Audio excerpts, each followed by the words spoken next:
I'm putting an end to some of the most common B2B website myths.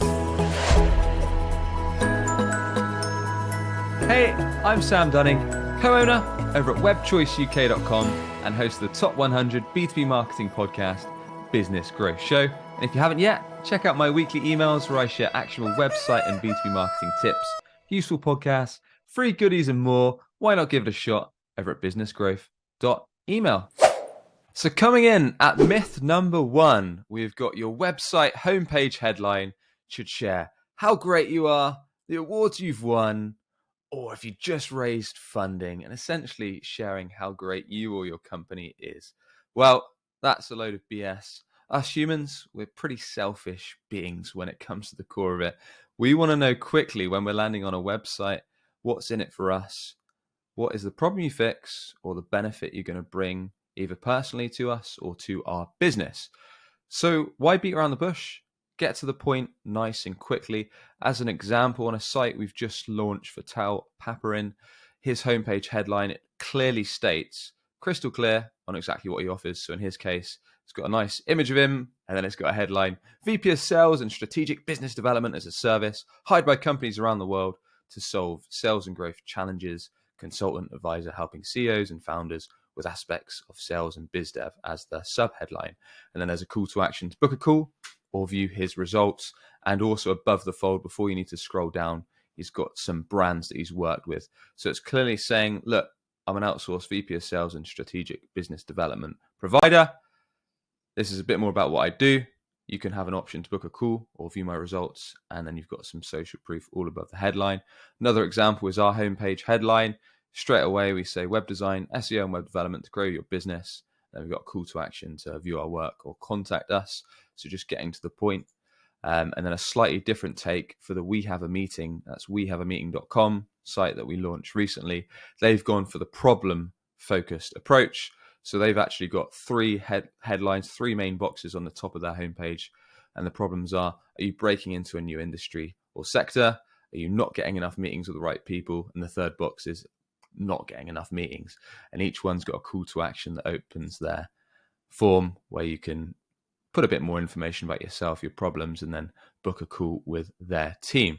So to summarize, you can talk about awards won and funding gained and similar benefits, but don't take up vital real estate, because ultimately when people land on your homepage, they want to quickly see what's in it for them, problem you fix, how you help, and then guide them to learn more, take the next step and build some trust straight away with that social proof.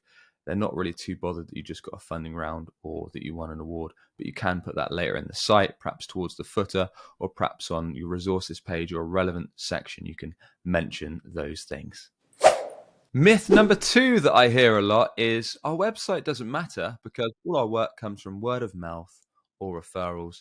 So no one's actually checking our website. Well, again, I call BS, because whilst this might be true for some people, a lot of prospects are comparing vendors and they're going to flick onto your website quickly. They're going to do a quick Google search, or if they know the direct URL, they'll go straight onto that.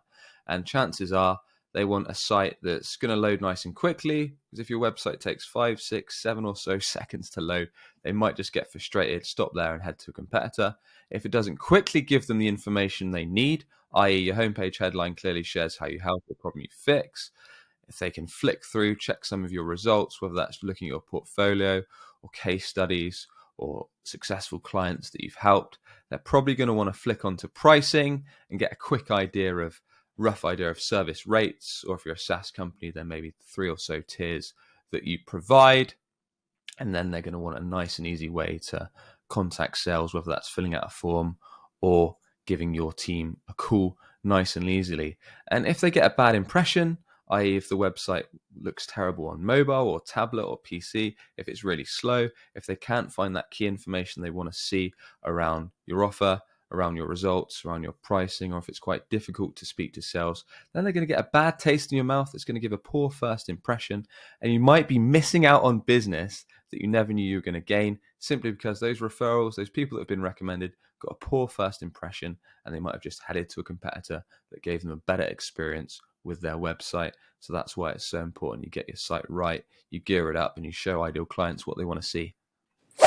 Myth number 3 is that you should hide pricing so then you can get more leads from your B2B website. And there's still a ton of B2B companies that do this. They even have pricing pages, but it just has broad information around their offer and then guides you to book a demo or fill out a form. And then a sales rep will be in touch to give you a custom quote or a custom price or however your process works. Now, whilst that may be true, whilst hiding pricing and forcing people to fill out forms might generate more inquiries, it's really going to piss off your prospects because they need to speak to a sales rep just to get an idea of how much you cost and if they can even afford you. And likewise, it's going to annoy your sales team because you might get a ton of leads that aren't qualified, that are tire kickers, because they don't actually have budget to do business with you. So if you're a service-based business like us, you can give starting ranges. So in our case, we give starting ranges, for example, landing pages from 2.5K, custom lead gen sites from 7K. On our SEO page, we've got info that most of our clients are paying 3 to 4K upwards for SEO per month. Whereas if you're a SaaS business, you might just have 3 tiers like tier A, tier B, tier C.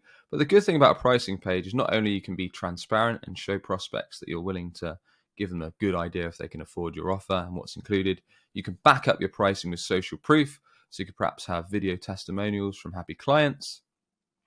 You can answer common questions and objections that you get with an FAQ section. So if there's common questions that are raised or common objections that you get on sales calls, address those directly, because this can build trust. It can push prospects that are perhaps on the fence about deciding whether to contact you. And it can also save sales time by actually handing those questions in your website copy directly. So in short, sharing pricing is a good move. It qualifies buyers. It sends your sales teams better quality leads. It shows transparency and also prevents prospects from just jumping off your site onto a competitor that's more open with their pricing. Myth number 4 is that you should gate most of the content on your website. And when I say gate, I mean it could be a guide, it could be a recorded webinar, video series, or something else whereby a prospect has to put in their email address to access, or perhaps even more of their details just to access the content. So the test I usually run is, for example, if you look up the No BS guide to website lead gen, and you can grab that by going to webchoiceuk.com, go to resources tab, and then go to free website guide. Put out this guide a while ago. Initially, it was a paid resource, so we sold a few hundred copies or so. And then after a while, I thought I'd just make it free in return for an email address. You put in your email, and then you get the guide, and you also get my weekly email tips. So we proved to the market that prospects were willing to pay for it, and then we thought we'd make it free after some time.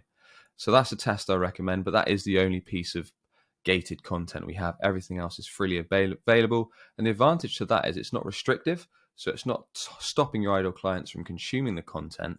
It's actually allowing them to read all the content freely at will. And another advantage to making it non-restricted, to making people actually have access to it, is that the content can all rank on Google. So if you're answering people's common questions around your industry, if you're handling objections, if you're being a useful resource, it can ramp up your organic position on Google. It can drive more qualified traffic to your site. And of course, if your website can convert, it can drive more inbound opportunities for your sales team. And the other advantage about putting out ungated content is you can actually retarget these prospects. So if you're doing things like LinkedIn ads, you can serve them educational content, case studies, bits and pieces of social proof, and eventually guide them to speak to sales with those ads that you're serving and remarketing to. So yeah, run the test, maybe have a couple pieces of gated content if your prospects, your clients really agree that they'd happily pay for it or exchange their email for it. But otherwise, I recommend putting out your best content free of charge, whether that's on your website, on the social feeds, videos, podcasts, and more, just like I'm doing now. So you can really educate, build that trust in the market, entertain the market, and build up your brand, and ultimately drive inbound. Myth number 5, if you build it, they will come. Well, this couldn't be less true for your website, because even if you build a website that's designed to attract, build trust with, qualify and convert idle clients, and your idle clients agree with you that it's great, if no one can find your website, it's as good as useless. So you need to make sure that you're marketing and advertising it on the channels that those target prospects actually hang out on and use daily. So in B2B, this might be LinkedIn, both organic content in the feed and paid ads. It might be using Google search, both through organic SEO and paid advertising Google ads, to make sure you show up when prospects are searching for your services or asking questions around your offer. It might be through creating podcasts or YouTube video content. So again, you show up where your audience is listening to or watching, or any other channels that apply to where your ideal clients hang out. Because most importantly, we want to get target prospects onto our website, so then we can build trust with them and convert them into opportunities for our sales team. And there you have it. I hope you've enjoyed me busting these 5 common B2B website myths. As always, if you're on YouTube, a quick subscribe is much appreciated. Or on the audio podcast on Apple Podcasts, a rating or review goes a very long way. And with that, I will catch you on the next episode. Cheers.